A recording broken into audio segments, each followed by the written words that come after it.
忧忧共愁吗？子夫所忧，为夫愿意分担。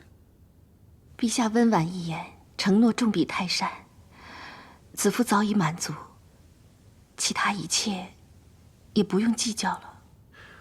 看来你是话中有话呀。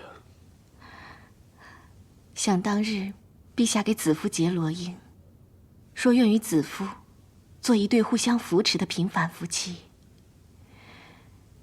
这些年来，我们虽未平顺，但是相知相爱，比一般平民夫妇还要亲密呢。这当然。所以朕要你当朕的皇后。陛下，正因为已经相知相爱，当不当这个皇后真的不重要了。什么？相知相爱，全在乎心，不在乎名位。既然有心，就当正名位。难道子夫认为，外面的风言风语，比朕的心更值得关注吗？那些好事之徒，或因妒忌你受朕宠爱，或因不满姐姐势大，谣言惑众，你何必放在心上？陛下是明君，既耳听八方，又心下清明。对于这些诬陷之言，当然全不在意。可是子夫害怕荣登后位，会给至亲招来非议。毕竟人言可畏。朕就是不畏。当初朕新立为君，姑母与陈皇后外戚环伺，但是朕宁愿顶着压力选择带你进宫。朕就是无论如何也不要委屈自己心疼之人。我们努力了多少年，过了多少关，终于可以成就婚盟，是如何难得。子夫，你能为了朕同样不为吗？朕是真的想你当朕的皇后，共享朕的尊荣，朕的一切。陛下，何况你不是一直盼着一个和乐后宫吗？朕也一直盼着。子夫在后宫，朕在前庭，一起共患分忧，共尝喜乐，然后看看，是你的后宫够和乐，还是朕的前庭够反常？子夫，肯跟朕比一比吗？臣妾想。想就够了，其他别管。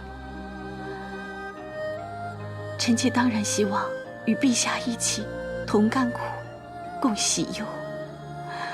臣妾也希望所有的人都可以在所爱的人身边。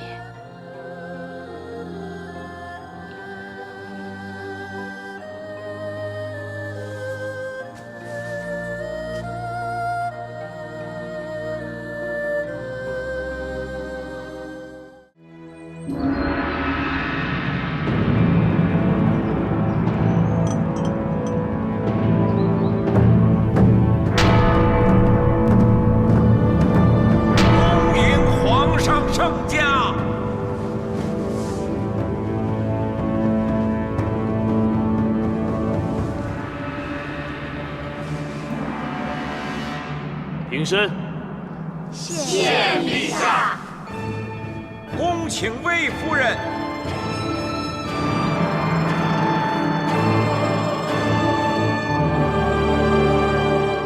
皇后之尊，与地齐体，供奉天地，至诚宗庙，武临天下，故有翠星音，将任五州。二代之龙，盖有内德，皇嗣延冕，中司延庆，现魏夫人恭谨谦让，仁德善良，不以显贵而自尽张扬，秉疏远之意，体河山之宜。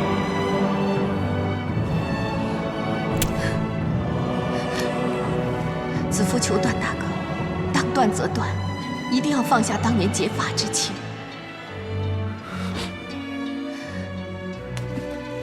从今以后，我只会是你的段大哥。谢谢段大哥，这是你送给我的最好的出嫁礼物，子夫安心了。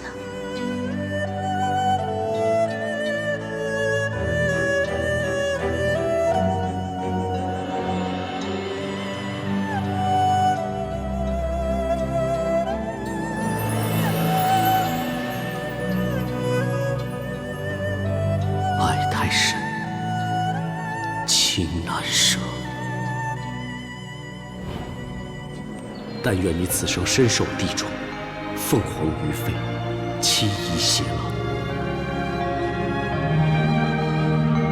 威荣昭耀，德冠后庭，有司奏议，以称辅祖，以母兆民。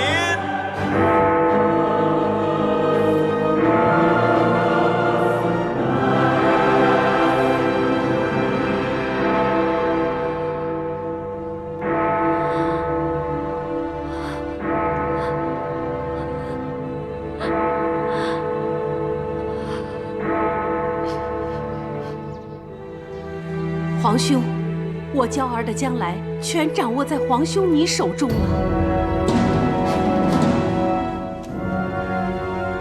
我封疆在外，若有朝一日能入主京畿，登基称帝，一定会报答助我有功者，让娇儿重得自由。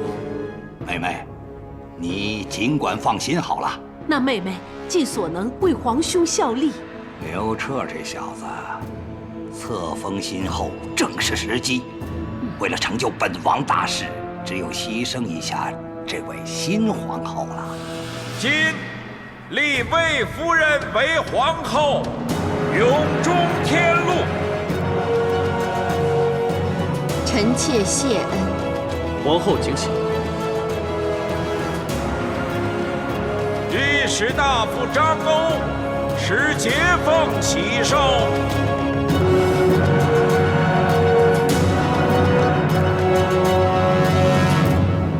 为爱而娶，的确是。你最疼爱的就是你姐姐，你做什么都是为了她。翻马车，伤寒宴，是为了她；擅自离宫，为了她；多番有求于我，也是为了她。如今连自己的幸福也割舍，都是为了你的好姐姐，能当上一个美玉流芳的皇后。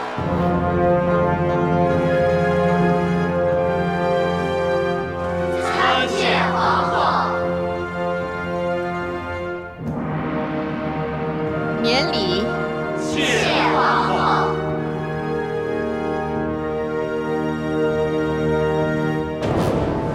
我今日来贺你，是要看看你做皇后有多风光，也看看你在这宝座上能坐多久。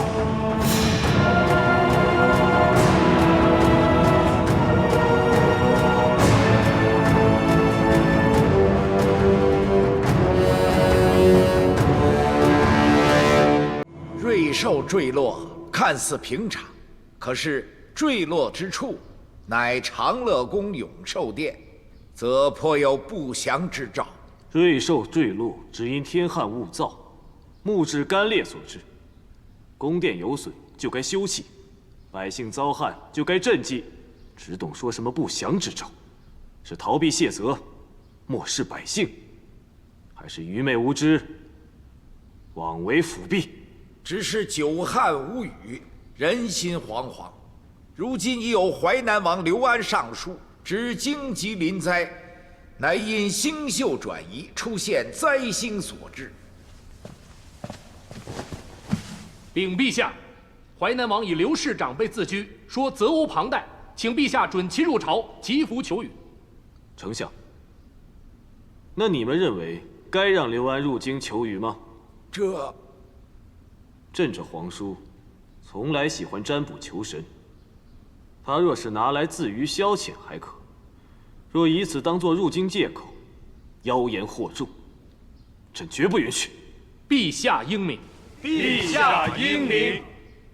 诸侯王入朝觐见有定时定制，此外若无天子许可，擅自入京者，皆可治以忤逆谋反之罪。何以如此严谨？为顾中央，以免诸侯王亲肆意进出，另有图谋。薛丞相，听到了吗？你回复淮南王，让他留守封地，不许入京。诺。既闹天旱，首要是纾民困。如今各地旱情如何？回陛下，目前各郡旱情有缓有急，部分郡县已是颗粒无收，存粮恐亦不足。开仓赈济，可解燃眉之急。有粮无水亦非长久之计。郎中令，臣在。你找人钻研看水之法，看能否开发水源，以解旱情。臣遵旨。启禀皇后，近日宫内宫外的种种吉凶之兆，臣妾以为宁可信其有。这些辟邪之物都是臣妾们的心意，皇后就留着图个安心吧。感谢大家的心意。不过，但凡水害双震，只因万物变化有时，风云难测，无定而至。与其为这虚无之说而自乱，倒不如大家一起想想，如何解灾缓困。朝中百官都为此事愁烦，我们身居后宫，该如何帮忙解灾呢？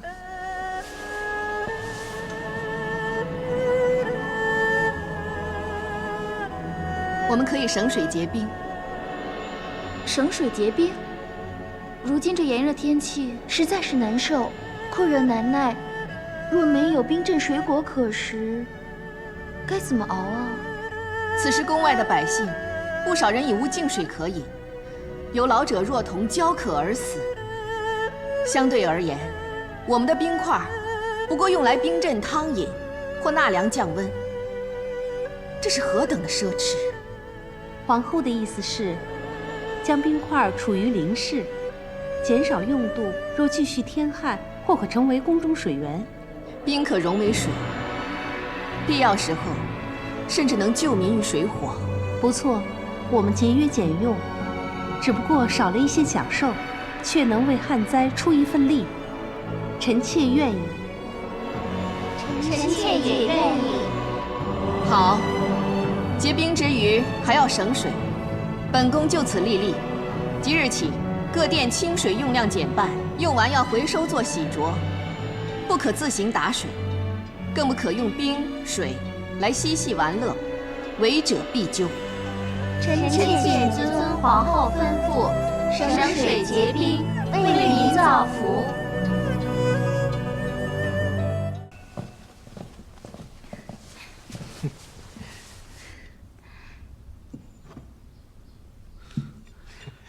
有劳夫人了。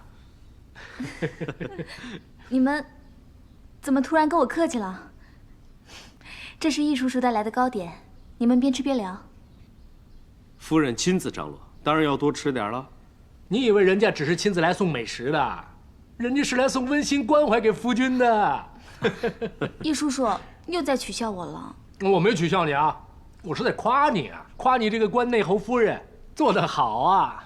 夫人，有劳你再替我们温些好酒。好，你们先聊。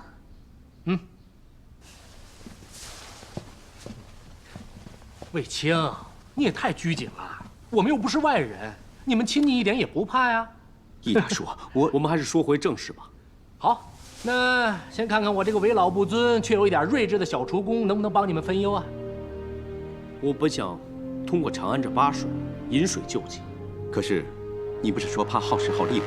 况且这八水自己尚算勉强，再引水恐怕会影响周边百姓生计。都水长等水利官员虽已在商议，但他们参详多时，仍未能定夺。引水工程耗时，难救百姓于水火，看来得另想办法。易大叔，你可否看出端倪？何时会天降甘露，解救民困？月出月落，牵引潮汐涨退，星宿生辰影响天气变化，这一时之间也难以做出准确的定论。皇后刚册封就遇大旱，长安城内谣言四起，恐日后越传越甚，这样对皇后不利。民心易受迷惑，若旱情持续，灾星之说将会越传越烈。说起天象吉凶，我倒有个方法可以一试。《易经》有言：“山则通气。”为此，山野之民想出寻找水源之法，就是在郊野之地挖出坑井，将燃烧的艾草放在其中，盖其顶，观其四周。若有冒烟之处，就地打井，可得水源。这听来确是可行之法，成效如何？可惜臣以此法寻遍城南近郊各处，尚未找出水源，现正在城北各村尝试。陛下，中尉来报，京师城南守兵发现淮南王刘安已经入京。大胆！朕不让他来，他竟敢抗旨，他可带有兵马？据守兵所报，他只骑着一头毛驴，驴车上放着2个水桶，带着几名贴身侍卫，说要前往城南张家村为当地百姓求水。臣之前也曾在张家村寻觅水源，那一带井枯田旱，根本就没有水。他行藏可疑，只怕是想借旱灾滋事，另有图谋。段宏，臣在。你马上带人，请淮南王入宫见驾。他若就范，就以礼相待；若敢反抗，引百姓生乱，就以擅自入京为名就地正法。诺。求苍天怜悯，淮南王刘安愿以淮南之水救长安百姓，求苍天怜悯。我淮南王刘安愿以淮南之水救长安的百姓。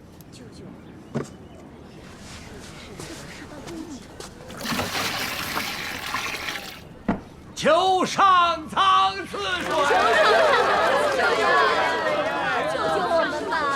臣郎中令段宏参见淮南王。见过段大人。臣奉皇上旨意，请淮南王入宫见驾。本王久未与皇上聚首，既然入京，定当入宫觐见。淮南王，请。段大人可否稍后？本王刚向上天求水，救济这里的百姓，只求静待片刻，待上天回应，自会与你入宫。不瞒淮南王，臣曾经领属下勘探过这一带水源，此井早已枯竭，难再出水，还请淮南王勿再推脱，请随臣。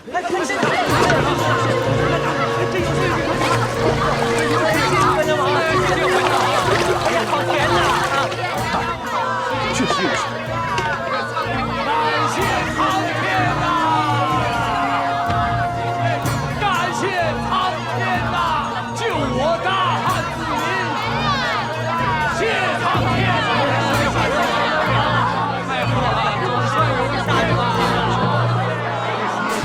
他们怎么会去了长信殿？淮南王连同段大人的人马，刚进宫就被皇太后派人接过去了，说什么？皇太后说，淮南王本是皇叔，又向来有贤名，入京应以家人之礼相待。他若按制朝见，朕必以礼相待。可他擅闯京畿，朕就算杀他也不为过。陛下，皇太后仁厚，恐怕就是要陛下莫轻言治罪。母后既以家人之礼相待，臣妾作为晚辈，也应该去见一见这淮南王。不如就让臣妾陪着陛下一同前去。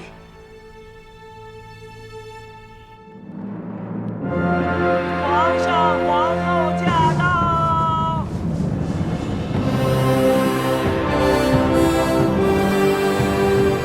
参见陛下，参见皇后。母后万安！母后万安！大家都平身。谢母后。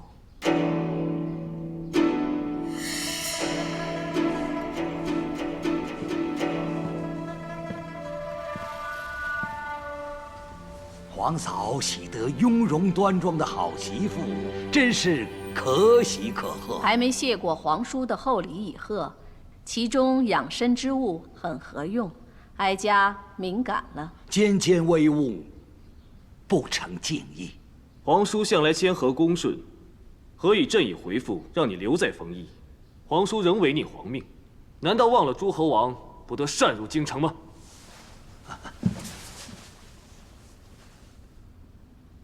臣知罪，陛下圣意，臣又岂敢违逆？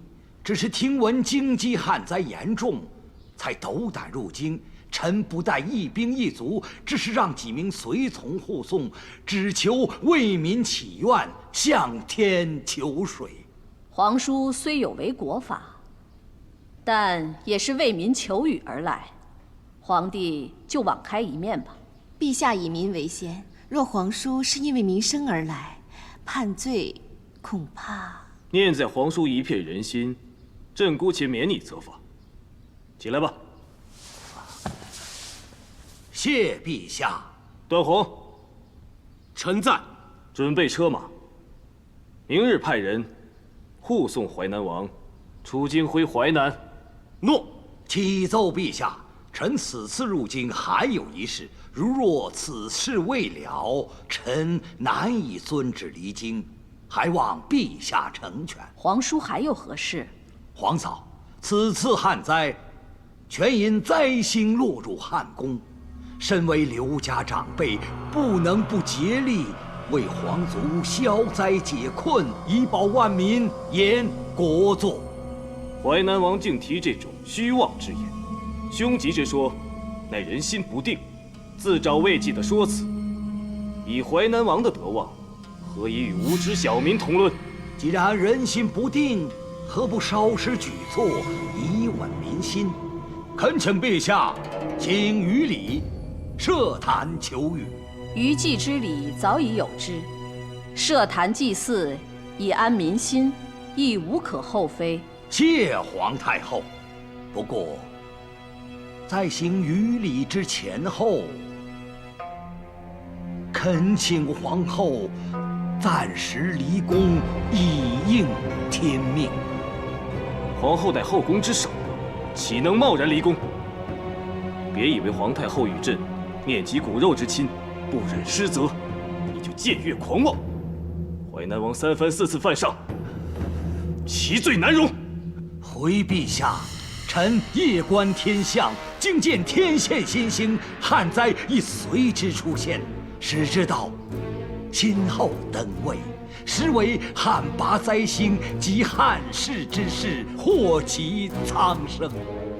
皇叔言下之意，我就是那旱拔灾星。荒谬！天上繁星浩瀚，残星陨落，新星显现，这些都是自然现象。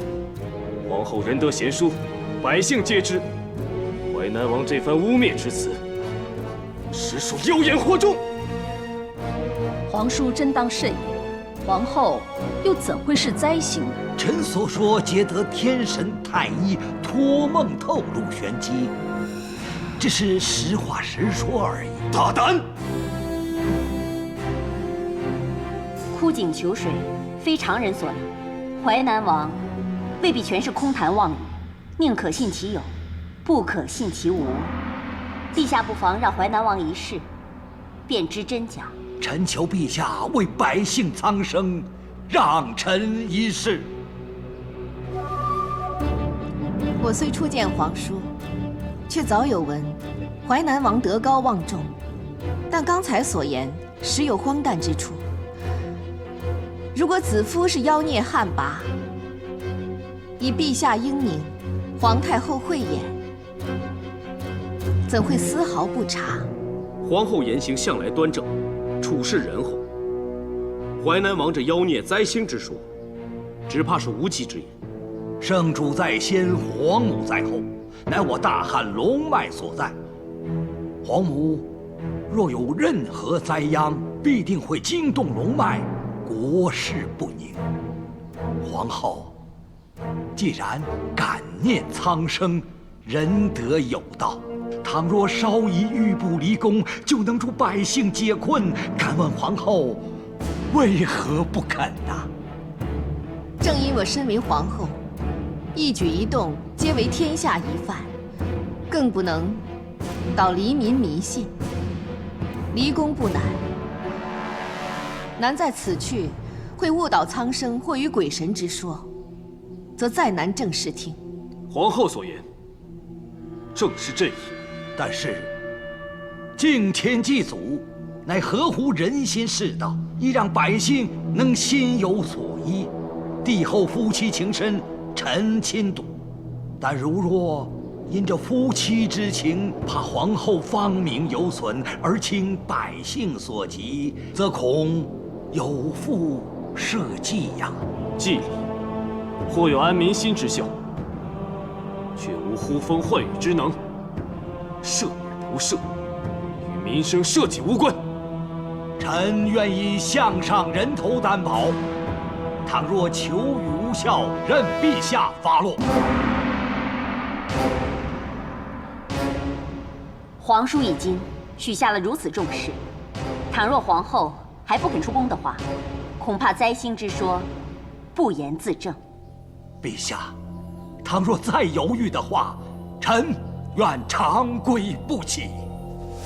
皇叔不用跪，我愿出宫，助你求雨。既然淮南王一心为民，以性命做担保，子夫也不会藏身深宫，而无视苍生所求。我愿压下自身的名声。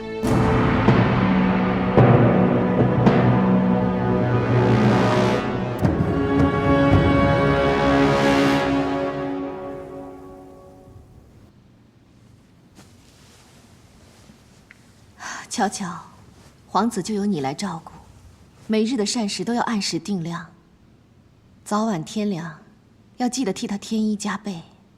诺。还要留意3位公主的功课，女工也不能怠慢。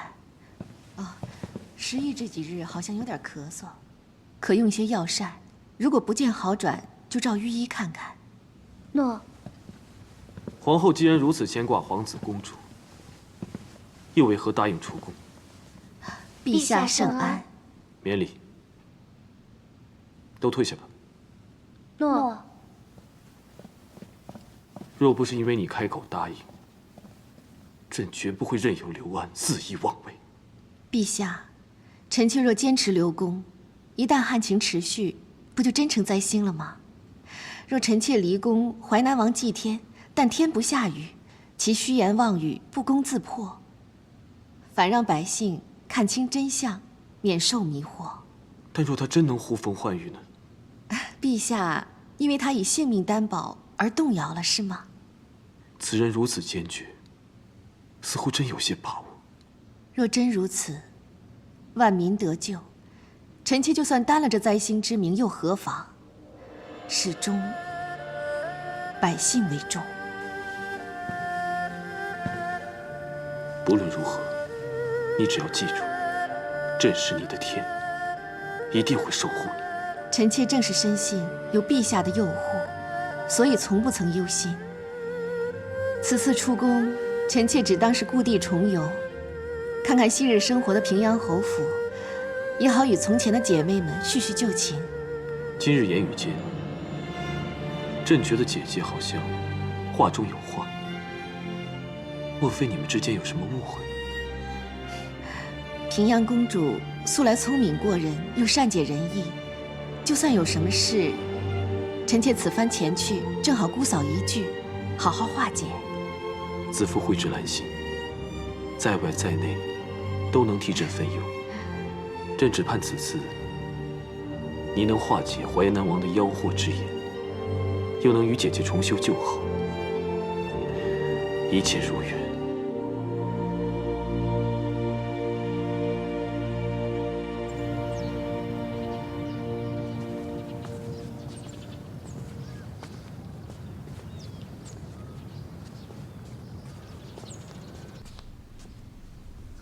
参见皇后。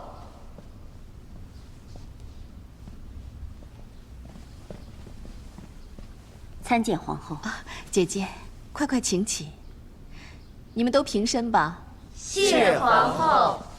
皇后位尊，这一声姐姐，我受不起，还是请皇后直呼我的名号比较合适。凤驾亲临，我刚才为皇后收拾打点，所以有失远迎，请皇后恕罪。姐姐哪里的话，我这次出宫，指望能故地重游，重拾昔日情怀，更欲与姐姐围炉夜话。皇后笑话了，我哪有这等福气？况且我这小小的平阳侯府，也不配皇后一驾。如若不是淮南王什么灾星之说，皇后焉会屈尊光临呢？平阳公主言重了，皇后出身平阳府，怎会有屈尊之感？敢问公主，皇后的住处安排在哪里？臣好领人打点。常总管。诺，段大人这边请。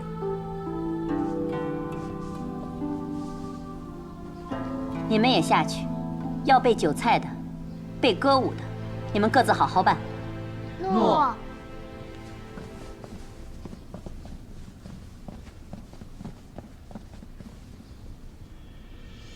还记得韩嫣当日世事凌人，在此逞凶伤了卫青，还要带走我们姐弟。若不是姐姐及时相护，以先祖太上皇这屏风挡驾，斥退韩嫣，子夫焉得今日尊荣？多年前的小事，已经不值一提，皇后也无需去记着。姐姐种种相护之情，子夫点滴不忘。当日公主何等气势，面对权臣，三言两语把她赶退，那种威仪，令人钦佩。可惜就是眼力不足，未能观人于微，枉费皇后吹捧。姐姐所言，子夫不解。妹妹只记得，当日在园中树下，誓言铭记，撒种之人，是吗？当日皇后没想过会一招展翅，所以才会顺口虚应的。但如今贵为皇后，什么撒种之意、救命之恩、相互之情，只要与自己名位一比，都不重要了吧？若有人顾念一点昔日情谊，我今日也不会在这平阳侯府了。姐姐对我一定有所误会，我们正好借此良机，好好详谈，以解心中之结。不必了，我准备马上启程，前往平阳县照顾香儿，所以恕不能相陪。今日时辰已晚，不如明日再动身。所谓思子心切，相信皇后最能够明白。如果皇后觉得我这平阳侯府冷清无趣，倒可以接你昔日的好姐妹，如今的好弟媳沈家前来相陪，姐妹作伴。姐姐，思和，跟我进去收拾，备马上路。诺。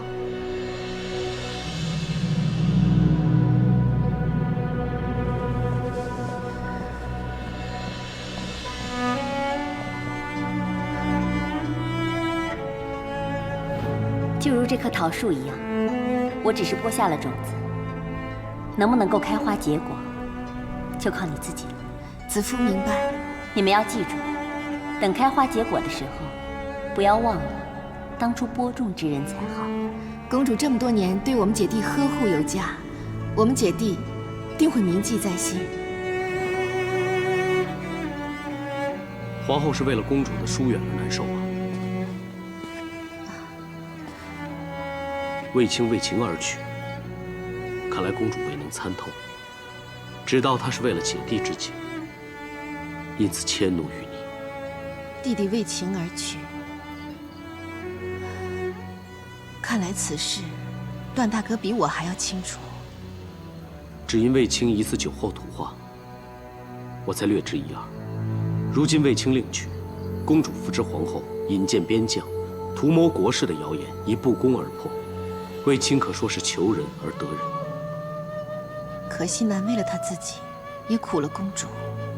皇后既知公主之苦，就别介怀公主的敌意。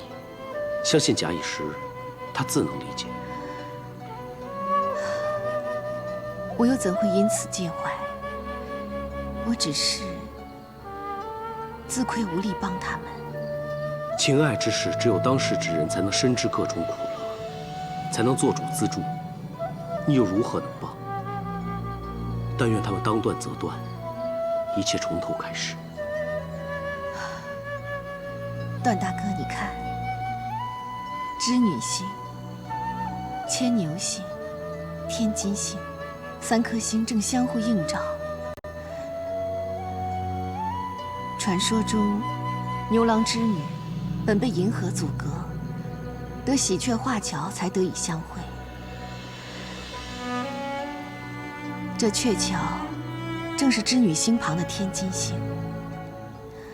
可是如今，我总觉得启笔织女3星鼎立。启笔织女3星鼎立，但愿众星都能匹配成对，从纠缠中释然解脱。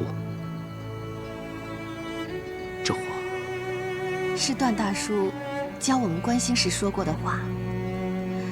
段大哥，是不是我的一句3星鼎立，勾起你的思妇之情？怎能不思念？多年不见，生死不知。皇上一直在派人寻找，相信你的孝义一定会感动上天，你们父子必定会有重逢之日。我也盼望上天赐我再孝敬父亲的机会。段大哥，他日重逢，你觉得段大叔会先问你什么？该是先问我母亲，然后就该问我是否已经成家。大哥，他日重逢，段大叔若看到你成家，再有孙儿在怀，一定会倍感欣慰。为了让段大叔开心，大哥要加把劲儿了。妹妹放心，我会尽力的。不过现在我心中所想是尽快解决灾星成旱之说，还你名声，不能让那些利用天灾有所图谋之辈得逞。而我更望天降甘霖，解百姓之苦。妹妹心念百姓，天必不负。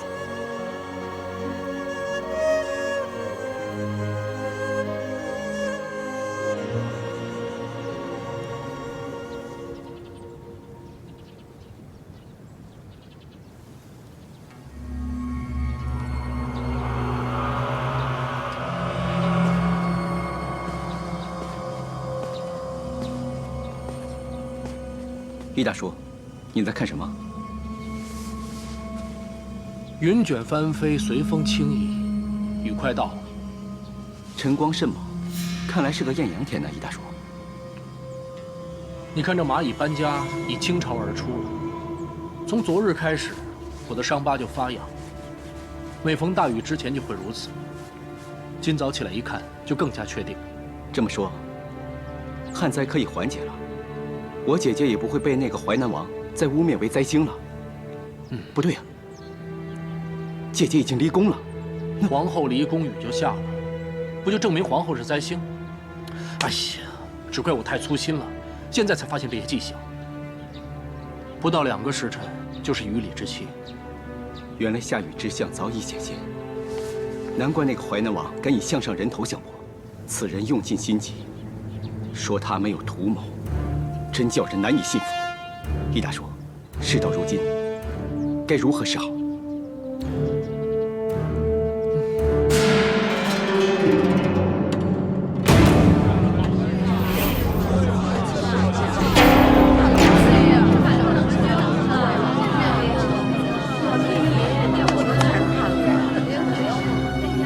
苍天见怜，太乙先师垂悯。淮南王刘安设坛求雨，求山林川泽之神赐降甘霖，救我大汉子民。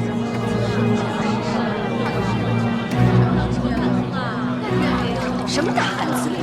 真把自己当皇上？皇上恩准设坛，一字不提。上苍怜悯，祈求死妇安然度过此关。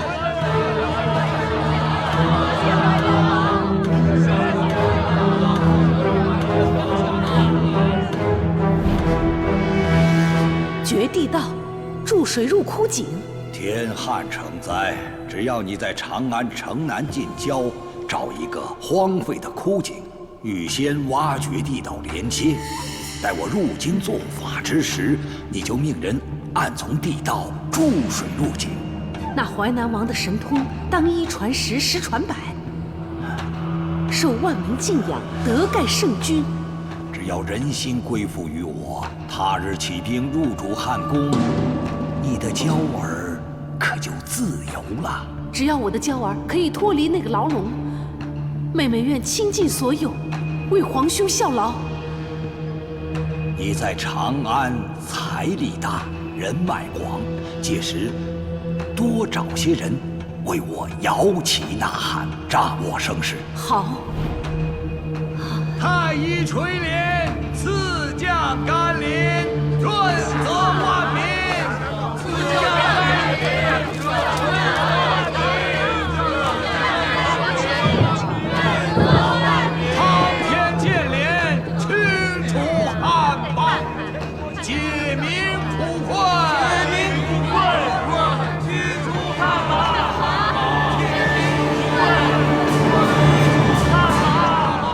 蚂蚁出穴，昆虫窜逃，风向不定，皆与先征兆。大禹本要来，可用淮南王在此虚张声势，又或是淮南王想假装做法求雨，自比神仙，欺骗百姓。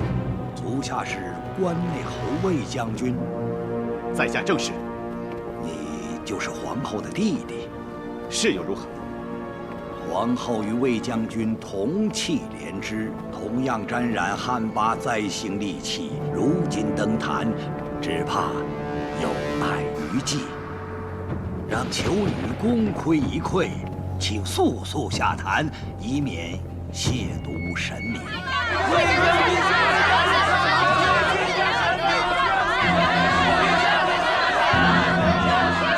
放肆！淮南王先污蔑皇后，再让为大汉子民保家卫国的守土大将受此侮辱，将朕视作无知小儿，任由你摆布吗？你到底居心何在？陛下明鉴，臣此番求雨，全为百姓民生。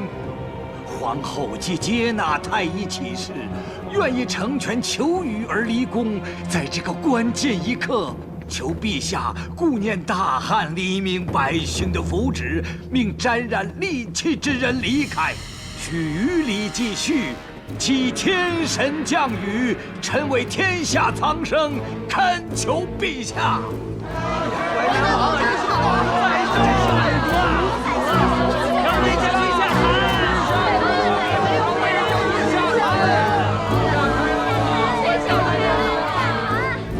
皇兄，你不是说在城郊演一场枯井生水，等阳明之后便回淮南，准备筹谋大事？如今设坛行雨礼，若横生枝节，岂不碍事？蚂蚁搬家，乌鸦唱晚，必有风雨。我甫入长安，就见此征兆，此乃天助我也，岂能不好好利用？有皇后当旱魃，再有昏君纵容，我这仙道神人才能在这正邪神魔之争中尽得民心呐！恳求陛下抚恤百姓之苦，福祉归于黎民。黎民福祉不只源于一场雨礼，淮南王鼓动百姓，故弄玄虚，不论世事，是否有贪图个人名声之嫌？还请陛下明鉴。除百姓外，臣心无别志，恳求陛下别因为夫妻之情阻挠求雨。何须求雨？只怕苍天早已开恩，甘霖将至。站住！朕倒想听听小民心声。让他上坛。谢陛下。他疯了！这求雨圣坛怎能任人践踏，触怒天神？一可知足爱求雨，祸及苍生百姓，罪大当诛。小民一介小小厨工，不也正是淮南王口中要保护的百姓吗？以淮南王之仁德，怎会因小民想发问几句就轻言诛杀呀？说得好，朕准你问。谢陛下。小民敬仰淮南王饱读经书，不知道淮南王可曾听闻《干石心经》中说，天上星宿自有引力，影响地上河川流动，可导致暴雨干旱，这都是自然现象，与神力无关。星宿是影响气候，但宫中人事变动却会影响星宿转移。哦，小民手中还有另外一本书，写道：设提革之岁，岁早水晚旱；执徐之岁，岁早旱晚水；小饥；大荒落之岁，岁有小冰；敦赃之岁，岁大旱。敢问淮南王可知此文出处啊？这正是淮南王所作《淮南子》中的《天文训》。依淮南王自己书中所言，水旱之变年岁之间皆有循环定数，与灾星吉神无关。但如今淮南王一直说什么皇后旱魃附体，一时迷信鬼神，一时天文有据，岂不是自相矛盾呢？世事万物皆有变数，这次旱灾非按循环规律。自皇后离宫后，种种下雨迹象频频出现，足见皇后与旱灾有关，足以证明皇后不在，风雨便来。皇后驾到！皇后驾到！皇后请安！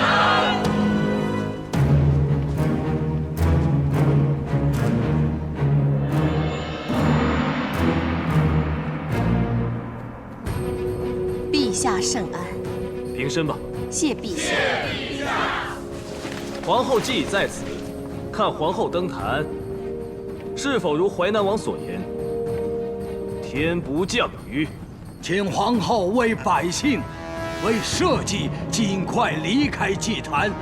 我已请得天神，即将降雨。若皇后出现，激怒了天神而甘霖断绝，岂不是害苦了百姓？皇后于心何忍？是啊，快走，请走吧，快走吧，皇后，请走吧。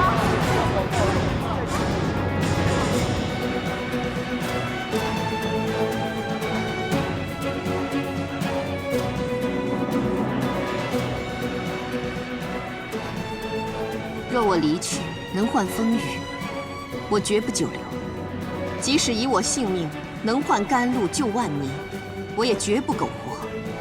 但风霜雨露非一个计里能变，我乃皇室中人，也绝不容许有人妖言迷惑众生。天要降雨，非我一人能阻；天不降雨，也非你淮南王一人能变。今日你我就在此，以天作证，看看孰是孰非。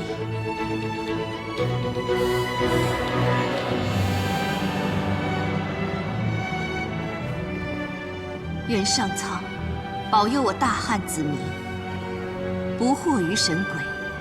我愿在此雨中同忧同欢，一同恭候甘霖，牧我百姓。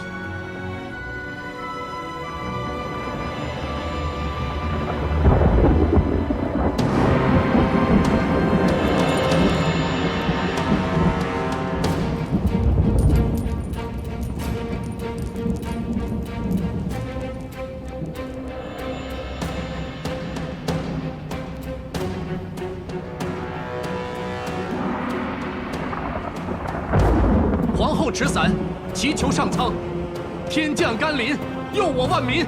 还请皇后速速下坛，让我再求太医。皇后持伞，祈求上苍，天降甘霖，佑我万民啊！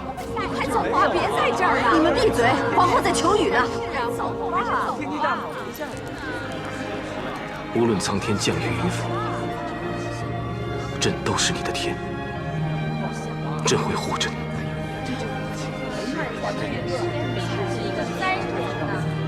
帝后同心，善行佑民。帝后同心，善行佑民。帝后同心，善行佑民。帝后同心，善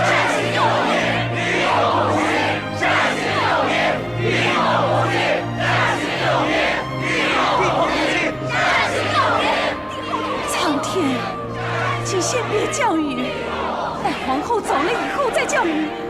抱抱我的娇儿啊，苍天！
这雨下得及时，持续下去，灾情必得缓解，真是天佑汉室。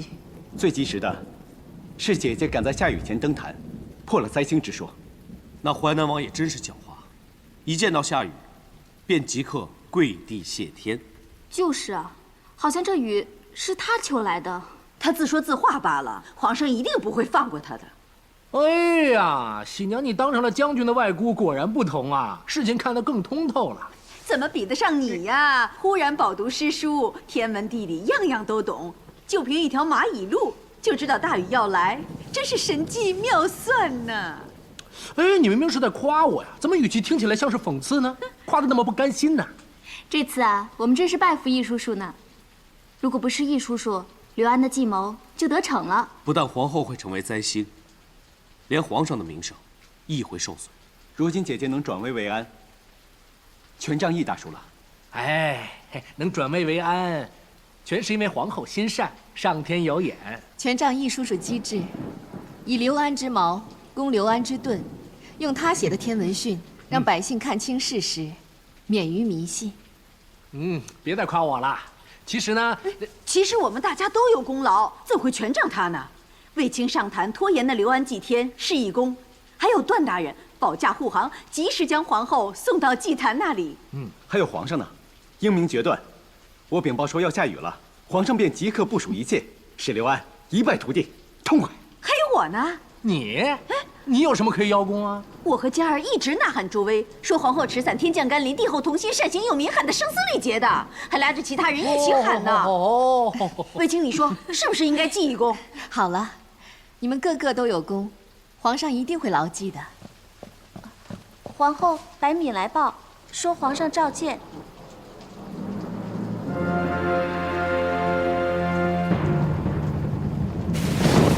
陛下，皇后来了。陛下圣安。参见陛下。都平身吧。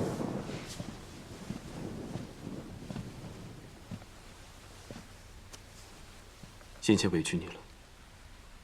有陛下英明部署，和大家协力相助，不但臣妾保住了清明，连万民也不受迷惑，臣妾不觉得委屈。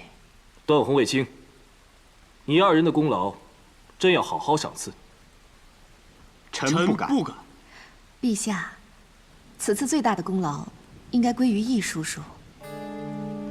易涵确实立了大功，若非你及时发现重蚁异动，风云变幻，恐怕皇后就担了污名，汉室尊严都难保了。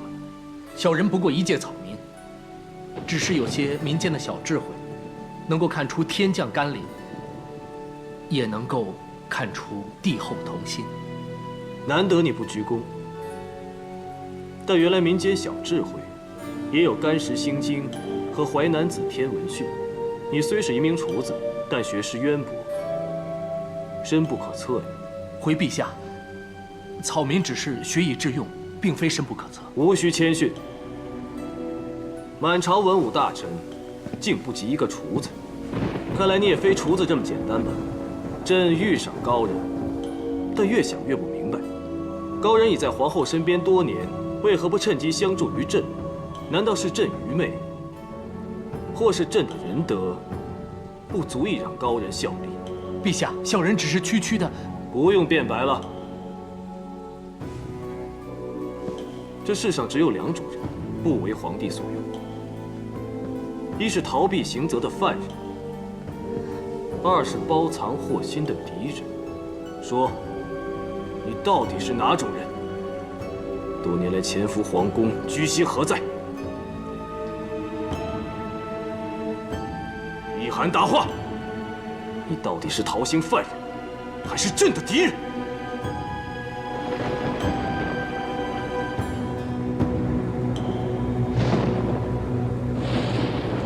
小人不是敌人，是罪人。罪人？小人自觉罪孽深重，没有颜面自报家门，更愧于效力皇天。你有何罪？小人早年得与恩师传授医卜星象、天文地理知识，只怪小人年少气盛，自恃天资聪明，又得恩师眷顾，与师兄斗法险技，虽大胜师兄，却连累恩师受怨，被师兄害死。技不如人，就怨恨杀你。地方官员都不管的吗？罪人不敢欺君。师兄事后虽受诛，但毕竟恩师是因小人而死，所以小人从此起誓，以后隐姓埋名，与世无争，并以火烙之印明志，以切肤之痛，时刻提醒自己。陛下，臣妾愿担保一涵为人。臣妾儿时已与易叔叔相遇，得其不争不显、不露之慧。此后安身立命、待人处事，皆以此6字为依归。不争、不显、不露，确是皇后言行态度。如此说来，皇后统领和乐后宫，一涵也有提点之功了。小人不敢，皇后本性仁厚，何须小人提点？这只是皇后谦虚敬老之词而已。陛下，易叔叔不只教臣妾处世之道，臣妾深知得蒙帝宠，也得助于易叔叔。当年水灾后断粮，皇后小小年纪，却将仅有的蒸饼相赠，救小人一命，舍己遗德，叫人折服。多年后重遇，皇后谦厚如昔，而且更见贤惠。适逢陛下驾临侯府，小人见陛下神色有情意，所以你就以一立国府，助我显身于陛下。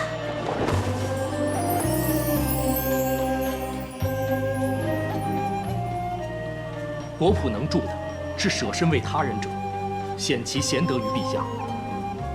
只因小人深感皇后之贤，若能在陛下身边，必是万民之福。当日我出宫，易叔叔赠我挂饰，好让陛下发现我，留住我。陛下，易涵不止帮皇后，也教导臣各种行军为将之道。臣远征西域，可以因地制宜而取胜，易涵也是有功劳的。你方才说要与世无争，可为何要留在宫中多年？当年易涵仅为平凉侯府的厨房管事，是公主为了帮姐姐才把她引荐入宫。留在宫中，绝非易涵本意。陛下，皇后早年在宫中屡遇危难，相信易涵是为守护皇后而留下。陛下，臣妾亦敢担保，易叔叔这么多年照应臣妾，绝无邀功之心，更无争权显明之图。你们都不用说了，你自己说。一切皆只因小人与皇后有缘，愿为皇后分忧解困，以报当年救命之恩。本来皇后母仪天下，小人以为可以告老而去，却与皇后遭奸人所怨，背负恶名，小人只好为世登坛。陛下，易涵虽隐瞒身世，但臣敢担保，他对陛下忠心，这次若非义涵洞悉淮南王诡计，并及时登坛揭穿，皇后恐难洗不祥之名。这次义涵洞察先机，确实功不可没。既然你熟知天文，朕就封你为太史令。谢陛下隆恩，但小人只求皇后免于奸人所陷，百姓远离迷信蒙蔽，能稍减小人为世之咎，戴罪之身实在愧受封赐，恳请陛下让小人继续做一名小厨，一赎罪孽。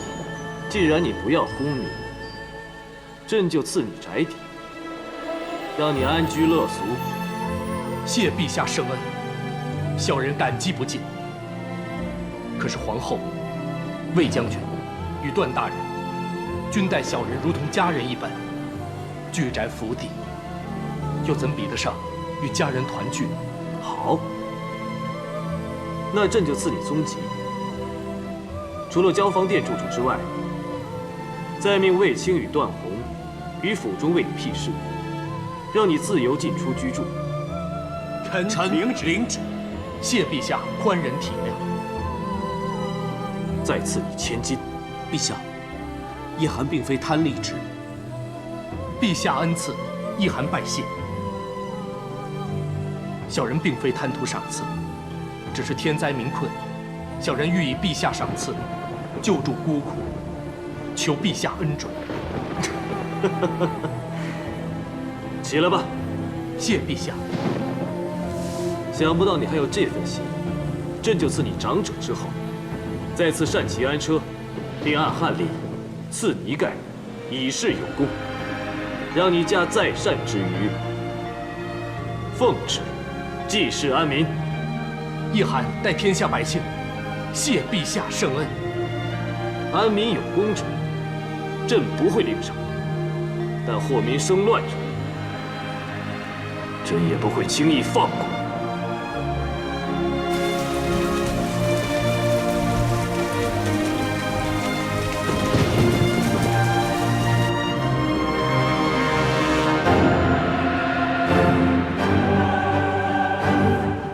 启禀陛下，淮南王刘安带到。罪臣刘安向陛下请罪。请罪？擅离封地，迷惑百姓，诬陷皇后，动摇民心，你请的是哪一条啊？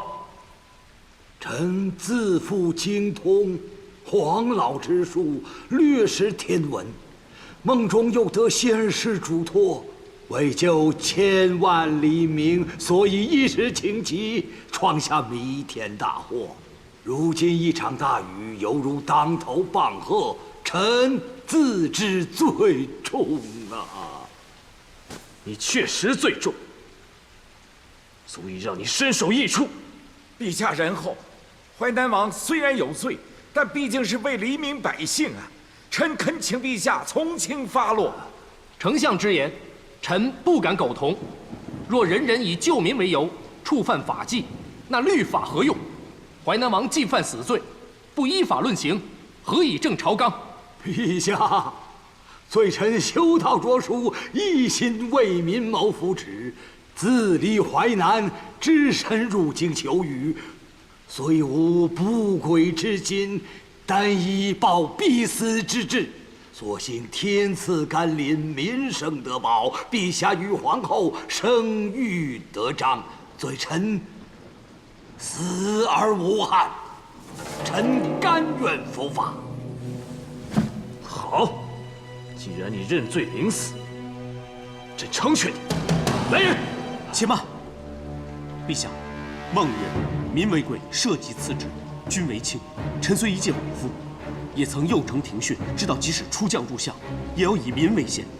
淮南王虽未遵守社稷纲纪，冒犯天子皇后，却有恩于民，望陛下三思。段大人乱借圣贤之言护短，实属荒谬。民为贵，所以要以法保民安民。若违法不成，先例一开，他日更多无法无天之事，只会伤民害民，更甚。家父常言，人谁无过？法理之中也允许将功抵过。淮南王素来贤德，护民之功罄竹难书，足以抵此鲁莽之罪。陛下，淮南王以性命作注，可见其为民之心呐。况且淮南王年岁已高，只身入京又劳碌病弱，故云老小不当行，请陛下赦免其罪。好一句老小不当行！淮南王刘安擅离封地，迷惑百姓，诬陷皇后，论罪当斩。乃念一心为民，赦其死罪，着令即日离京。谢陛下圣恩。孤念刘安年迈，不宜长途奔波，此班纠同帐，以示老者。特准在淮南安享晚年，无需再入朝觐见。谢陛下。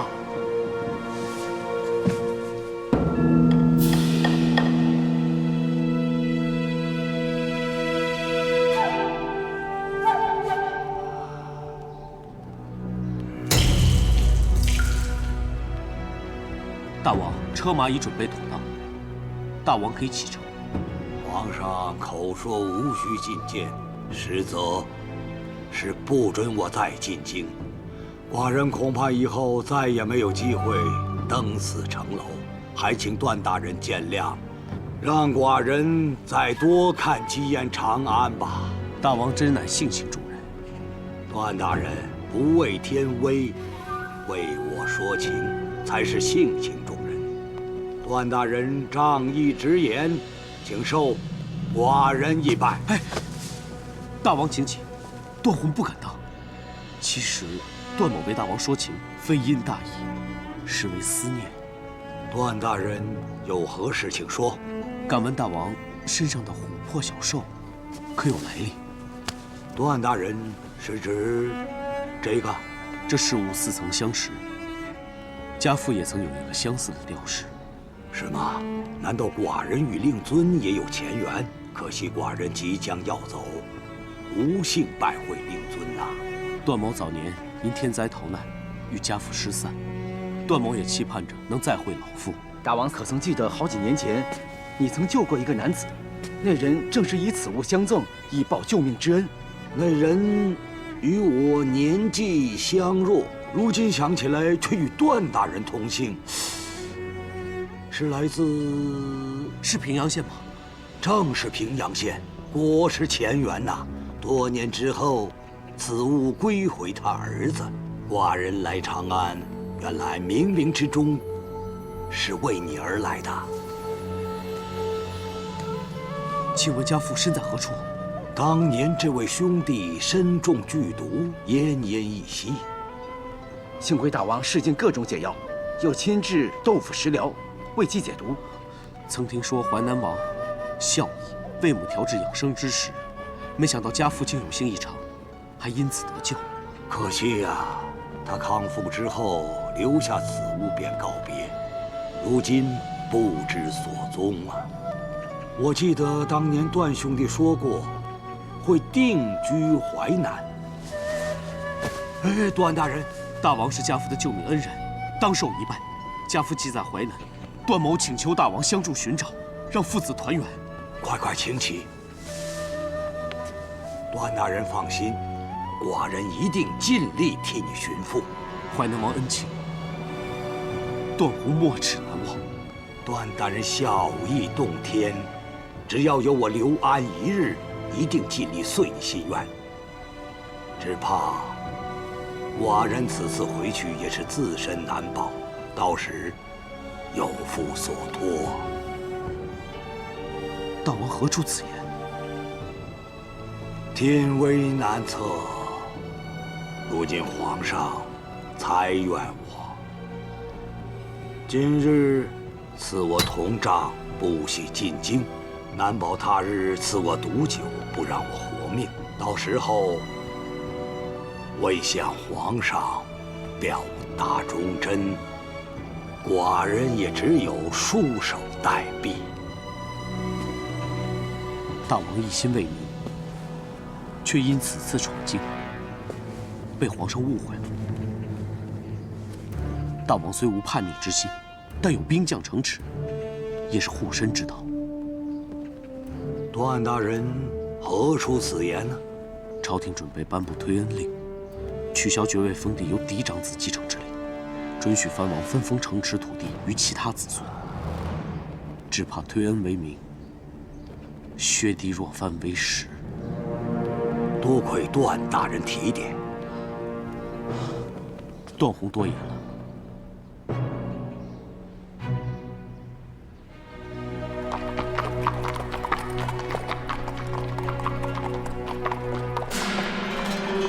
堂堂一个郎中令，据说还是皇上的宠臣。嘿，没想到，居然是个蠢材。大王三言两语就让他信以为真了。这有何难？与他相遇，是天赐良机。一个小挂饰，竟与他父亲拥有的相同。我只是顺势编造与他父亲的关系。哼，骨肉亲情，凡人难断呐。更何况，他与父亲失散多年，情之所至，当然属于防备。说什么，他也会相信。还是大王为恩人，连削藩之策都透露了。说他父亲在淮南，他以后自然会主动来亲近。他是郎中令，手握长安，守卫重权，能与此人相交，日后必有大用啊！大王英明。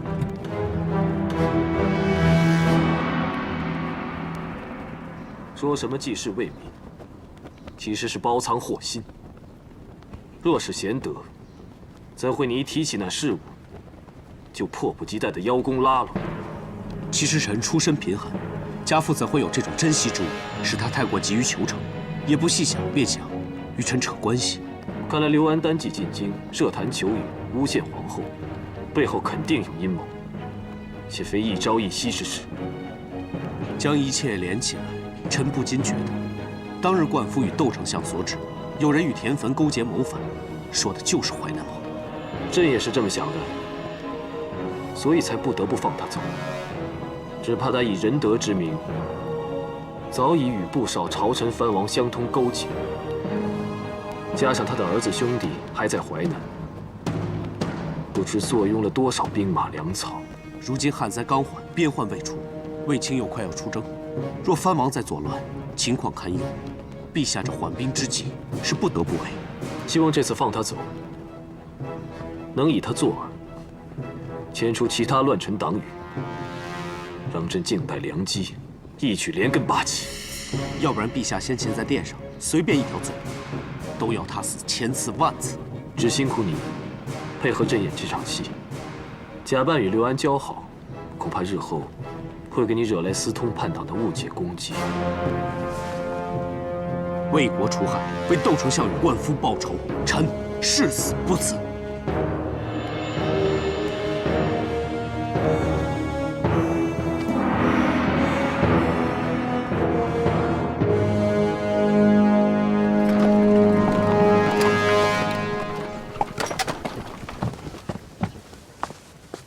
哎呀，出去走一趟就是累，还要一包米一包米的拿给灾民。哎呀，太夫人若是嫌累呢，就该留在府里，无需出来干这等苦差嘛。还好没把你这身锦衣弄脏，不然的话我可赔不起啊。哼，我女婿出征，我当然要出去做做善事，沾沾福气，保他平安嘛。哦，既然如此，你下次就该多出点力。哎呀，这玉镯不错，可以给灾民。哎，这是皇太后赐我的，不能变卖转送，否则不敬之罪，我可担当不起啊。那这耳环，这是佳儿送我的。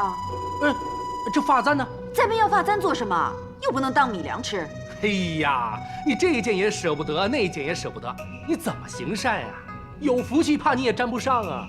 哎，方才那些村民还一直说谢谢太夫人，太夫人万福。是，太夫人平常不做善事，如今一做善事就有喜了。呸！我哪有什么喜啊？别以为你是皇上封的长者就可以胡乱说话。哎呀，你想哪儿去了？我是说你的女儿佳儿有喜了。我女儿有喜，谁都看得出来。她肚子都那么大了，还需要你说吗？那你又知不知道他这胎是男孩还是女孩啊？这个你也会算，是男还是女？快告诉我。是男。男还是女？都是喜，有这么重要吗？你是存心戏弄我，是你先开的头。你说是男还是女？不然跟你没完。说。生了，太夫人，夫人进宫看皇后时，在宫里生了。是男还是女？是男孩，母子平安。哎呀，真是苍天必应，果然积善之家必有大喜。好。哎呀！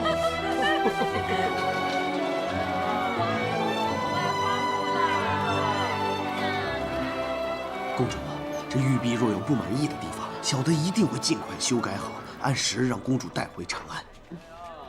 不用，只要再擦拭的光亮明净一点就好了。诺。魏将军班师回朝了，汉军又打胜仗了！太好了，这是天大的好消息。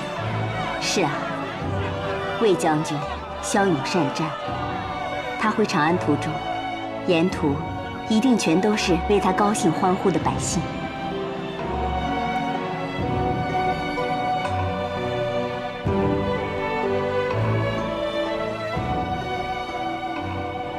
我大汉又打了一次大胜仗，实在可喜可贺。今晚侯王百官庆功大宴前，朕想先与家人畅聚。卫青，臣在。边疆隐患暂除，属你功劳最大。你姐姐和夫人都以你为荣，朕就在他们面前封你为长平侯。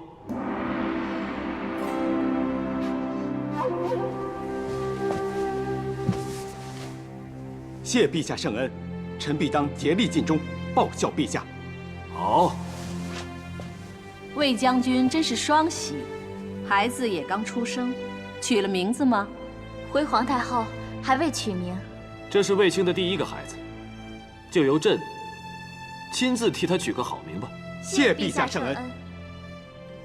你看，抗字可好？志抗直，好勇正直。谢陛下祝福这个孩子。还取抗的相配之意，寓意他的父母伉俪情深。抗字两个意思都好，孩子就叫魏抗，你们没有异议吧？魏抗很好，谢陛下赐名。谢陛下恩典。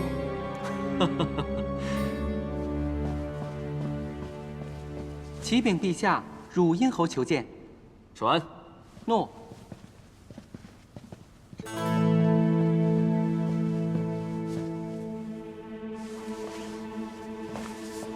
汝阴侯夏侯颇，参见陛下。免礼。国宴时辰未到，汝阴侯好早。臣因知陛下有家具，特意提前到来，为拜见皇太后与陛下诸位亲人。听闻魏将军骁勇善战，又一次为国取胜，臣在此贺魏将军凯旋归来。陛下，汝阴地虽小，但臣仍望为社稷出力，愿将此年封地的收入献给汉军，做粮饷之用。封地收入本用作侯爵俸禄，如今你在纳贡之外进献俸禄，真是难得。他日汉军再捷，朕必论你一功。夏侯颇不为功勋，只求与公主说几句话。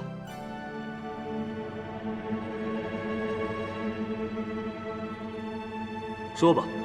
听闻公主一直为小君侯寻觅良师，汝阴有一位文武皆精的能士，名叫桑衣。这桑衣以仁德闻名，当年皇帝刚出世的时候，你们父皇就想召他来当太傅。儿臣也听母后提过，但这人不求功名，宁愿隐退田园，修身养性。哪怕王亲贵胄去求他，他都不肯出山相教。臣已说服这位贤士，到平阳县做小君侯的老师，此来公主就可安心，务须再为小君侯忧心，而奔走于长安、平阳两地。心疲力竭。这可真是厚礼啊！从来侯王上贡之物都没有你这里珍贵厚重啊。皇太后，夏侯颇斗胆问一问：如果以此作为聘礼，未知是否不够诚意？臣仰慕公主多时，愿一生相互相随。求皇太后恩准，求陛下成全，为臣赐婚。汝阴侯既心系朝廷，又肯为公主分忧，此事朕并无异议。可朕虽为一国之君，姐姐的姻缘还是要姐姐自己定夺。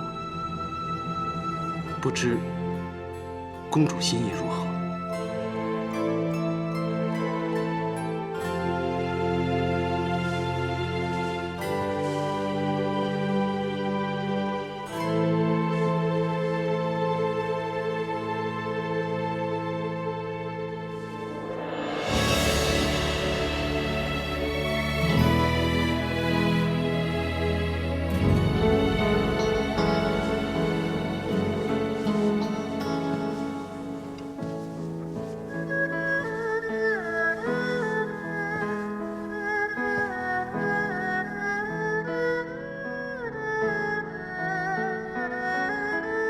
请陛下成全。准奏。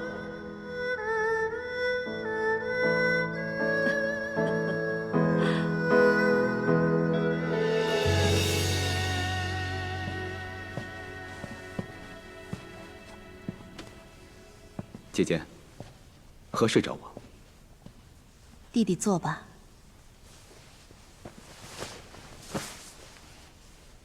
姐姐叫你过来，一起尝尝易叔叔做的烤肉。明天易叔叔就会驾着载善之鱼南下，一段时间内都不会回长安。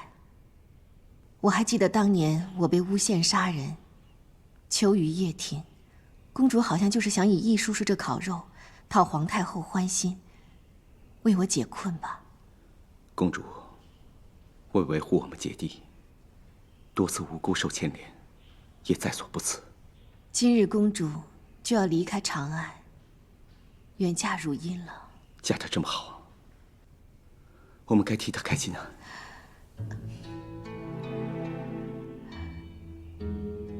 公主出嫁，弟弟心有不舍，是吗？不，怎么会？我是衷心的为她找到好归宿而高兴。汝阴侯出身世家，丰衣富饶，饱学识广，与公主可堪匹配。皇太后过去的思虑果然恰当。皇太后，她有问过你与公主的事情？那时盛传我与公主的谣言，皇太后曾召我入宫，陈以厉害。如今看来一切都值得，不然公主肯定会被人诬陷扶持亲党，把持外朝内宫，意图叵测。姐姐你这皇后也会受人非议。难为弟弟了。只是弟弟真能放下吗？当日确实放不下，但如今都释然了。